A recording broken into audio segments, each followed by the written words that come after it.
भारत माता की, भारत माता की, वंदे वंदे वंदे।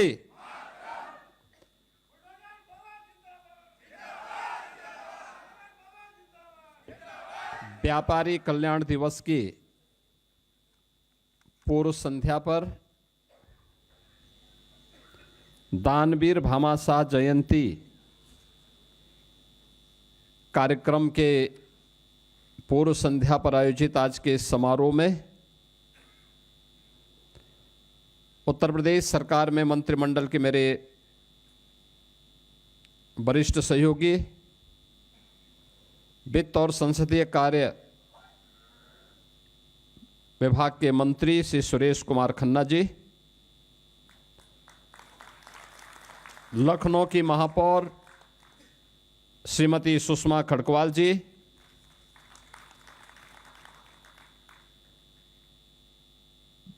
विधानसभा हरियाणा के पूर्व अध्यक्ष श्री ज्ञानचंद गुप्ता जी, माननीय विधायक डॉक्टर नीरज बोरा जी, माननीय विधायक डॉक्टर राजेश्वर सिंह जी, व्यापारी कल्याण बोर्ड के उत्तर प्रदेश के पूर्व अध्यक्ष श्री रविकांत गर्ग जी,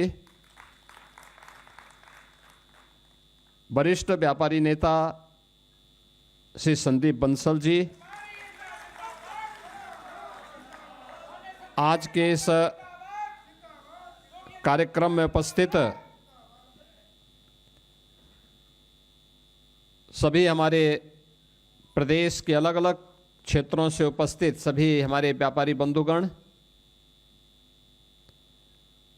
प्रदेश के अलग अलग जनपदों में आयोजित होने वाले कार्यक्रमों में सहभागी बन रहे हमारे सभी उद्योग व्यापार जगत से जुड़े हुए बंधुगण, मैं सबसे पहले आप सभी को पूरे प्रदेश के और देश की आर्थिक उन्नति के आधार आप सभी उद्योग व्यापार जगत से जुड़े हुए व्यापारी बंधुओं का आज के इस समारोह में हृदय से अभिनंदन करते हुए दानवीर भामाशाह की जयंती की पूर्व संध्या पर उनके स्मृतियों को नमन करते हुए उन्हें विनम्र श्रद्धांजलि अर्पित करता हूं। बहनों और भाइयों, जब हम यहां पे भामाशाह जयंती की पूर्व संध्या पर एकत्र हैं, मुझे श्याम नारायण पांडे की हल्दी घाटी की कुछ पंक्तियां याद आ गई, जिसमें उन्होंने लिखा है कि यह एक लिंग का आसन है, इस पर न किसी का शासन है। नित सेहक रहा कमलासन है, यह सिंहासन सिंहासन है। यह सम्मानित अधिराजों से, अर्चित है राज समाजों से, इसके पदरज पोंछे जाते, भूपों के सिर के ताजों से। एक इसकी रक्षा के लिए हुई कुर्बानी पर कुर्बानी है, राणा तू इसकी रक्षा कर, यह सिंहासन अभिमानी है।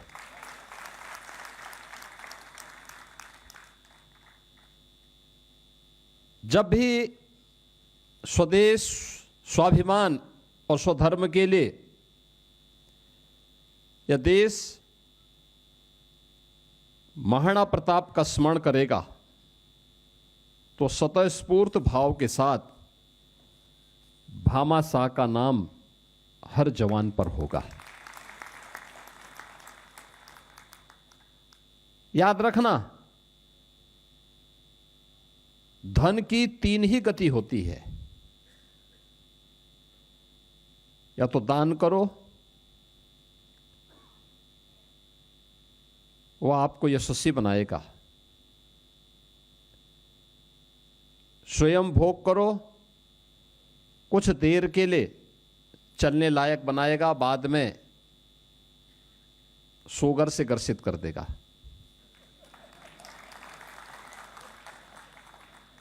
और अन्यथा गलत तरीके से जब धन का अर्जन होता है तो वह नाश का कारण भी बनता है।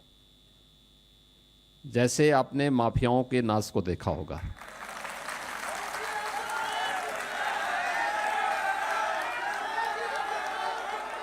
तो दानम, भोगम और नासम, ये धन की तीन गति है। दान देश, काल और पात्र को देख करके, हमारे पूर्वजों ने, भारतीय मनीषा ने दान के लिए भी कुछ बातें कही, जिसके बारे में श्रीमद् भगवत गीता में उसके बारे में छोटा सा एक उद्धरण खन्ना जी ने भी यहाँ पे प्रस्तुत किया।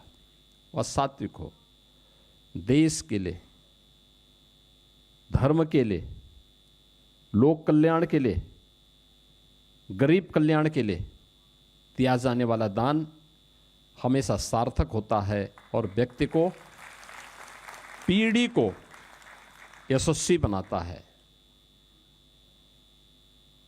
दानवीर भामाशाह 29 जून 1547 को उनका जन्म होता है राजस्थान में। राजस्थान की भक्ति और शक्ति का समन्वय वहां की धरती पर अद्भुत रूप से हम सबको देखने को मिलता है। और उस धरा पर जन्म होता है वीरवर भामाशाह का। व्यापारिक वृत्ति और मेवाड़ राजवंश के प्रति उनकी निष्ठा को देखते हुए उन्हें मेवाड़ का एक महामंत्री के रूप में भी राज परिवार के द्वारा नियुक्त किया जाता है।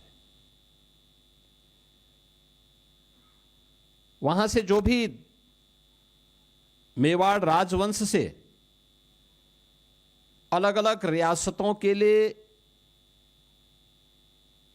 जो भी दानपत्र लिखे जाते थे वह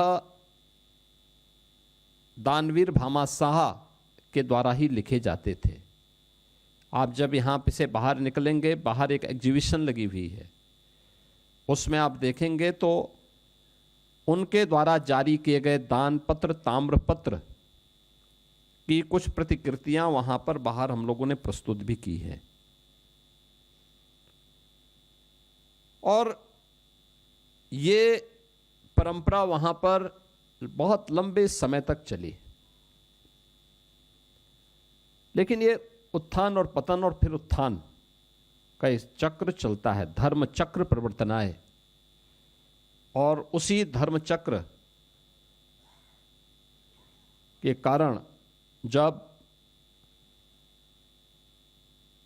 विद्वेष का भाव और अकबर का लालच बढ़ता गया, तमाम राजा महाराजाओं के द्वारा अकबर की अधीनता स्वीकार करने की एक प्रवृत्ति प्रारंभ हुई। चाटुकारिता की हदें पूरी हो गई। उस समय भी मेवाड़ जैसा राजवंश देश और धर्म की खातिर विदेशी दासता के अधीन कार्य करने को कतई सहमत नहीं थे। उन्होंने तब भी कहा कि नहीं, हरगिज नहीं, इसका फैसला युद्ध करेगा। हल्दी घाटी के युद्ध में एक तरफ लाखों की सेना थी, दूसरी ओर 20,000 सैनिकों के साथ महाराणा प्रताप हल्दी घाटी के युद्ध में लड़ते हैं। युद्ध बढ़ते बढ़ते जब निर्णायक दौर की तरफ गया तो जिसमें 20,000 की सेना लाखों की अकबर की सेना पर भारी पड़ रही थी, लेकिन तोपों के सामने बहुत अधिक समय तक ठहर नहीं पाई। चेतक गिर गया, तमाम सेनापति ढेर हो गए। महाराणा प्रताप को जंगलों के बीच में जाना पड़ा और लंबे एक समय तक, एक कालखंड तक उन्हें वहां पर रह करके जब वे अपना जीवन यापन कर रहे थे कई कई दिनों तक खाने के लिए कुछ नहीं मिलता था। याद करिए कि राज परिवार का मैं पला बढ़ा, वे बच्चे महाराणा प्रताप के पुत्र, उनकी पुत्री, राजमाता, इन सब की क्या स्थिति रही होगी। कई कई दिनों तक घास की रोटी खानी पड़ी, लेकिन देश और धर्म की खातिर विदेशी हुकूमत के सामने सिर नहीं झुकाना है, और उसके लिए तैयारी जब कर रहे थे, उस समय दो ही प्रकार की चीजें उनके सामने थी। हर हाल में मेवाड़ को की रक्षा करना है, भारत के अंदर स्वाधीनता की लौ को जलाना है, विदेशी दासता से, किसी भी प्रकार से विदेशी दासता को भारत के ऊपर मुखर नहीं होने देना है, उसके काले बादल भारत के ऊपर नहीं छाने चाहिए। एक संकल्प के साथ जब उन्होंने कार्य करना प्रारंभ किया, तो समय अरावली के उन जंगलों में वहां के भील और मीना जाति के लोगों ने ही उनकी मदद की थी। सेना संगठन का कार्य करना है, दुश्मन की सेना पीछे पड़ी हुई है, परिवार के लोग भूखों बिलख रहे हैं, कैसा होगा, कैसे इस कार्य हो पाएगा। लेकिन वहां के भील, वहां की जनजातियों ने भी स्वदेश और स्वाभिमान के इस महत्व को समझा था, और वे महाराणा प्रताप के साथ खड़े रहे। कैसे छापामार युद्ध होता है, इस युद्ध कला को महाराणा प्रताप ने उस कालखंड में प्रस्तुत करके अकबर के दांत खट्टे कर दिए थे, मुगल सेना के दांत खट्टे करने के काम किए थे। और अंत में जब दानवीर भामाशाह उनकी सेवा में उपस्थित हुए, तो उन्होंने इस बात को कहा कि मेरी जितनी संपत्ति है, इस संपत्ति में फिर से सेना के पुनर्गठन के लिए अर्पित कर रहा हूं। महाराणा प्रताप ने कहा, ये क्या कर रहे हो भाई? अरे सारे लोग तो अपने लिए अर्जित करते हैं। उन्होंने कहा, नहीं, मैंने जो भी संपत्ति अर्जित की थी इसी देश से अर्जित की थी, और इसलिए उसके लिए समर्पित कर रहा हूं। यानी याद करिए, उस समय भी 500 वर्ष पहले भी यह भाव था, जो आज प्रधानमंत्री मोदी जी कहते हैं नेशन फर्स्ट, राष्ट्र प्रथम है, क्योंकि देश सुरक्षित रहेगा, हम सब भी सुरक्षित रहेंगे। देश सुरक्षित है तो धर्म भी सुरक्षित है, धर्म भी सुरक्षित है तो हम भी सुरक्षित हैं। बहनों और भाइयों, यह वह समय था जब देश के सामने कठिन चुनौतियां थी, विदेशी आक्रमण हो रहे थे, स्वाधीनता खतरे में पड़ी हुई थी, संसाधनों का अभाव था। उन संसाधनों के अभाव में भी भील, मीना और वहां की अन्य ट्राइबल जातियां देश के लिए लड़ रही हैं, महाराणा प्रताप का साथ दे रही हैं।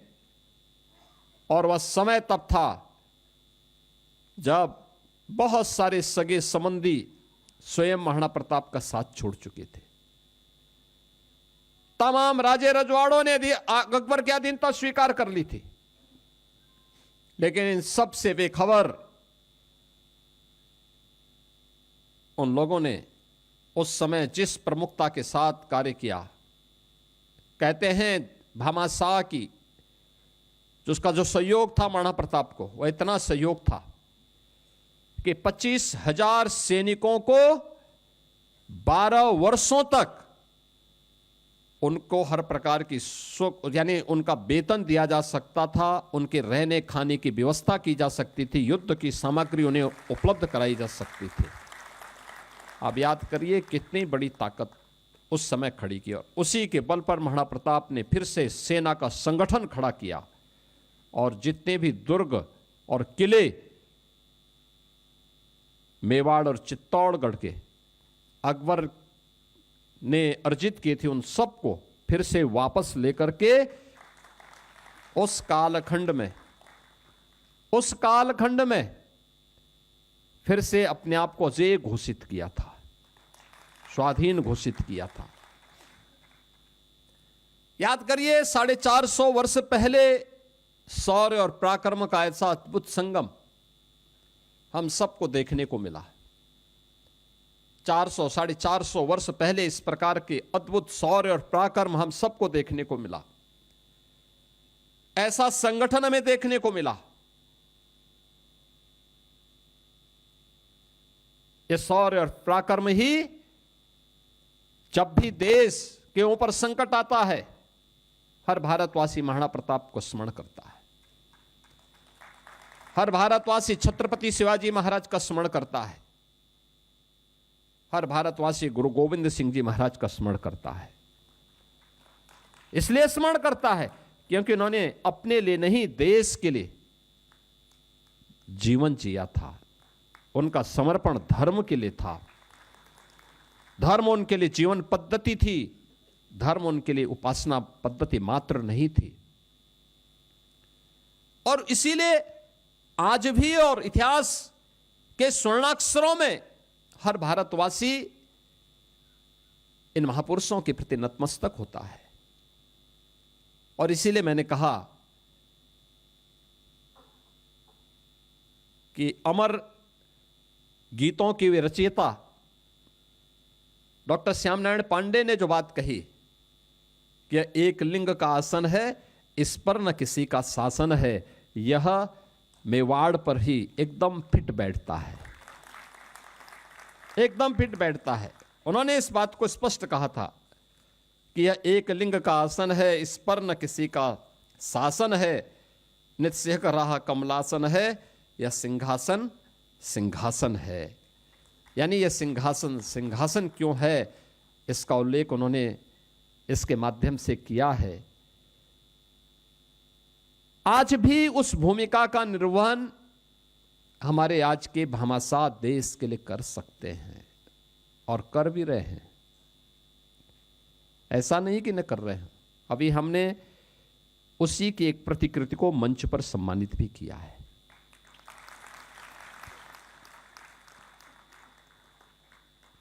याद करिए, सरकार अपने दायित्वों का निर्वहन कर रही है।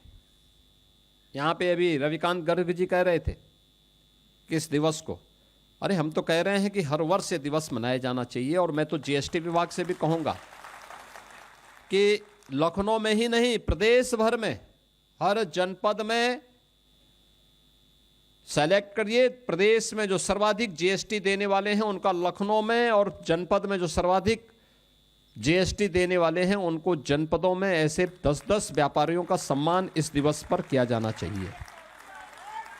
दूसरा, इस दिवस को तय करिए कि इस दिवस पर ही हम उन व्यापारियों को जो कभी किसी दुर्घटना के शिकार होते हैं, जिन्होंने जीएसटी रजिस्ट्रेशन किया और रजिस्ट्रेशन भरने के बाद दुर्भाग्य से किसी दुर्घटना के शिकार होते हैं, तो व्यापारी कल्याण बोर्ड के माध्यम से हमने 10 लाख रुपए की उन्हें सुरक्षा बीमा का कवर दिया है।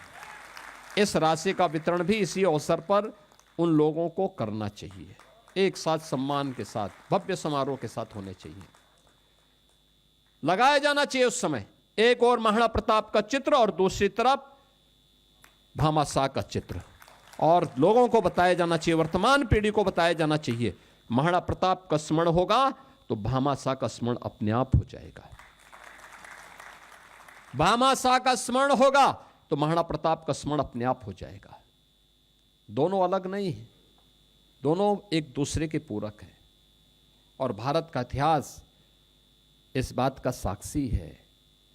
मध्यकाल में जो कार्य भामाशाह ने किया था, देश के लिए, धर्म के लिए स्वामी भक्ति का जो उदाहरण प्रस्तुत किया था, वही स्थिति कालांतर में देखने को मिली। याद करिए, हमारे सामने कुछ उदाहरण है, आपके सामने हर व्यक्ति की जबान पर वे नाम आते हैं। स्वामी विवेकानंद का नाम, शिकागो के धर्म सम्मेलन में स्वामी विवेकानंद को जाना था, कौन सहयोग करेगा, वहां जाने की व्यवस्था कौन करेगा? और तब नाम आया था मैसूर के महाराजा चाम राजेंद्र वाडियार का और खेतड़ी के महाराजा राजस्थान के राजा अजीत सिंह जी का, जिन्होंने स्वामी विवेकानंद को वहां जाने की व्यवस्था की और शिकागो की उस वर्ल्ड पीस समिट के माध्यम से वह भारतीय संस्कृति का डंका दुनिया के सामने बजा सके। यह इसलिए संभव हो पाया जब यह सहयोग वहां उन्हें प्राप्त हुआ। अन्यथा एक सामान्य सन्यासी के रूप में लोग भूल चुके होते हैं, किसी को पता ही नहीं होता यह भी प्रतिभा है। उनकी दिव्य प्रतिभा से यह देश वंचित रह जाता, दुनिया वंचित रह जाती। भारत की वैदिक परंपरा की का डंका जो दुनिया के अंदर वैश्विक मंच पर बसता हुआ दिखाई दिया है, यह इन महापुरुषों के नाते। दूसरा नाम आपके सामने है भारत रत्न और भारत के संविधान के शिल्पी बाबा साहब डॉक्टर भीमराव अंबेडकर का। बाबा साहब डॉक्टर भीमराव अंबेडकर बड़ौदा के महाराजा सियाजी राव गायकवाड़ ने उन्हें विदेश जाने की स्पेशल स्कॉलरशिप उपलब्ध करवाई और उसके माध्यम से डॉक्टर भीमराव अंबेडकर जी ने अपनी प्रतिभा की छाप न केवल दुनिया को दी बल्कि भारत को एक यशस्वी संविधान भी दिया। और संविधान देने के साथ साथ कोटि कोटि दलितों वंचितों के जीवन में एक प्रकाश पुंज बनकर के भी बाबा साहब भीमराव अंबेडकर छा गए। बहनों और भाइयों, यह जब भी सहयोग सात्विक भाव के साथ, एक सकारात्मक भाव के साथ किया जाता है, उसके परिणाम सामने आते हैं। इस प्रकार की दिव्य विभूतियां सामने आती हैं, उसके परिणाम इस रूप में सामने आते हैं। यह अचानक नहीं हुआ, उन्हें एक प्लेटफॉर्म उपलब्ध हुआ, उसका महत्व था और उस महत्व को इन महापुरुषों ने थोड़ा सपोर्ट किया तो देश और दुनिया को एक नए रत्न के रूप में, कहीं स्वामी विवेकानंद मिल गए, कहीं पे डॉक्टर भीमराव अंबेडकर मिल गए और उन्होंने देश और दुनिया को एक नई राह दिखा दी। कोटि कोटि मानवों के लिए एक जीवन की राह भी दिखा दी। जो राह दिखाने का कार्य किया है, यह दिवस उसी राह का अनुसरण करने का एक महत्वपूर्ण और पवित्र आयोजन भी है। याद करिए, एक तरफ भामाशाह और महाराणा प्रताप, स्वामी विवेकानंद और मैसूर के राजा चाम राजेंद्र वाडियार जी, डॉक्टर भीमराव अंबेडकर और सियाजीराव गायकवाड़ बड़ौदा के महाराजा और खेतड़ी राजस्थान के महाराजा अजीत सिंह जी। आप मुझे बताइए, कहां इसमें जाति भेद है? कहां पे भेद है? ये वोट बैंक के लिए लोग कब तक और कितना बांटेंगे देश को? कितना बांटेंगे? ये बांटने वाले लोग वही हैं जिनको जब अवसर मिला था तो उन दुर्दांत माफियाओं के सामने नाक रगड़ रहे थे। आप याद करिए, अंतर यही होता है, ये डबल इंजन की सरकार है। आदरणीय प्रधानमंत्री जी की प्रेरणा से जब सकारात्मक सोच के साथ सरकार कार्य करती है, तो हमने यहां के परंपरागत उद्यम को प्रोत्साहित करने के लिए वन डिस्ट्रिक्ट वन प्रोडक्ट की योजना चलाई। करोड़ों लोगों को रोजगार मिला, व्यापारियों को अपने प्रोडक्ट को एक प्लेटफॉर्म प्राप्त हुआ और वो एक्सपोर्ट का एक नया केंद्र बन गया। लेकिन इस जाति के नाम पर बांटने वाले लोगों ने माफियाओं के सामने सत्ता को गिरवी रख दिया था और इन्होंने वन डिस्ट्रिक्ट वन माफिया देकर के प्रदेश की कानून व्यवस्था को पूरी तरह सत्यानाश करके रख दिया था। ये वही लोग हैं, आज भी ये लोग घूमते हैं, क्योंकि पहले तो नौकरी के नाम पे वसूली करते थे। आज जब वसूली का धंधा बंद हो गया, गुर्गों की दुकानों को बंद करा दिया गया, अब ये लोग जाति के नाम पर बांटने का काम कर रहे हैं। जगह जगह जाकर के जगह जगह जा रहे हैं। मैं तो बार बार इस बात को कहता हूं कि बटोगे तो कटोगे।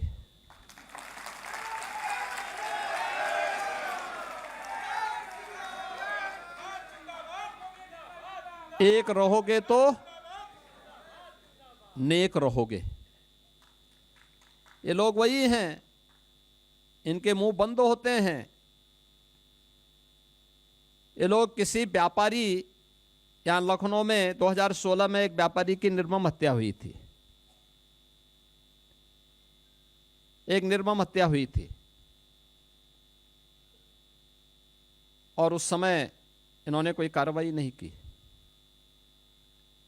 हमारी सरकार आई, हम लोगों ने कार्रवाई की।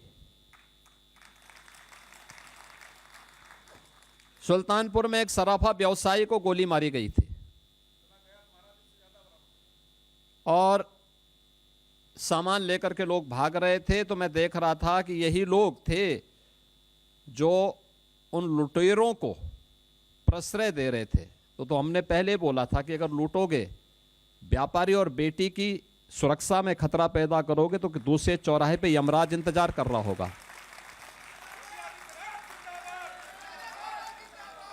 तो यमराज ने जब टिकट उनका काटा तो वे चिल्ला उठे, कह रहे साहब देखिए अत्याचार हो रहा है। अरे अत्याचार तब नहीं हो रहा था जब व्यापारी पे गोली मार रहे थे, और जब उसकी प्रतिक्रिया हुई तो उसके बाद चिल्ला उठे।